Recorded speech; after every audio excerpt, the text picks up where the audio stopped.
Main রোডের পাশে আপনার এই যে ইয়ে করা হয়েছে, ঘর করা হয়েছিল। ঘরটা ভেঙে ফেলার এই মাত্র নির্দেশ দিয়েছে ইউনো মহোদয়। এবার আমরা দেখি সেটা আসলে কি ভাঙে কি না ভাঙে, আমরা দেখি। সত্যি সেটা কিন্তু ভেঙে ফেলা হচ্ছে। আমরা যেটা দেখলাম এই মাত্র, যে রাস্তার পাশে যে ঘরটা, আমরা ভাবছি হয়তো সেটা ভাঙবে না, কিন্তু এখন দেখতেছি সেটা ভেঙে ফেলা হচ্ছে।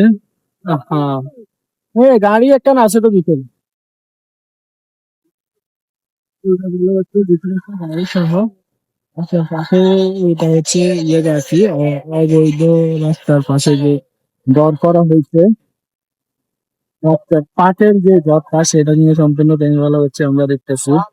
আমরা ভাবছি হয়তো এটা ভাঙবো না, এখন দেখতেছি না, ইউনো মহোদয়ের ইয়েতে নির্দেশে সেটা ভেঙে ফেলা হচ্ছে।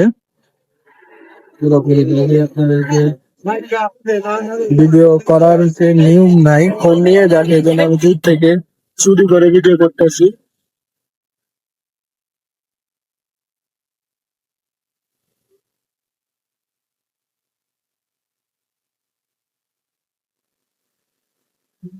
ঘর ফেলে দেওয়া হয়েছে,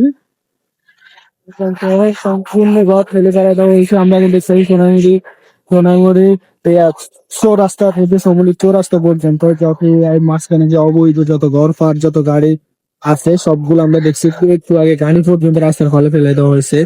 ইলেকশন ব্যালে লাল বলে সবগুলা টাকে করে নিয়ে নিয়ে গেছে। বাকিগুলো দেখছি ফেলে দেওয়া হয়েছে। এখন একটা ঘর বাকি ছিল, এটা কোনো সম্পূর্ণ ফেলে দেওয়া হয়েছে। দেখানোর চেষ্টা করতেছি আপনাদেরকে আমাদের চৌরাস্তা আগে এটি ইউনো মহোদয়ের নির্দেশে উনি কিন্তু জায়গায় উপস্থিত আছে, উপস্থিত সাইটটা কিন্তু সম্পূর্ণ অবৈধ, যেগুলা ওনার মনে হইতে হবে সম্পূর্ণ কিন্তু অবৈধ গুলা তিনি ধ্বংস করে ফেলছে। সেই মিটিংয়ে আমরা দেখছি এখানে ঘর সম্পূর্ণ কিন্তু এটা ধ্বংস করে দেওয়া হয়েছে। এটা পিছিয়ে রাখে নাই, পুরোপুরি ভিতরে যায় না। ভিতরে একটা প্রাইভেট কার ছিল, সেজন্য হয়তো ভিতরে যায় না।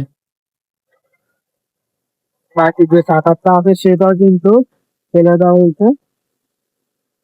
তো যারা রাস্তার পাশে ঘর করেন অবশ্যই আপনারা খেয়াল রাখবেন, সরকারি যে জায়গা আছে জায়গাগুলো আপনারা খেয়াল রাখবেন। বাকি অংশগুলোতে আপনারা অবশ্যই ঘর করার চেষ্টা করবেন, না হয় এমন একটা ক্ষতির সম্মুখীন হতে আপনারা নিজেরও হইতে পারেন। দেখেন কি একটা অবস্থা।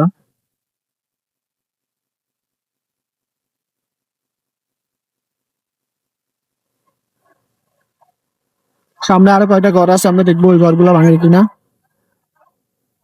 সাথে বালু আছে, যা বালুগুলো ফেলে দেওয়া হচ্ছে।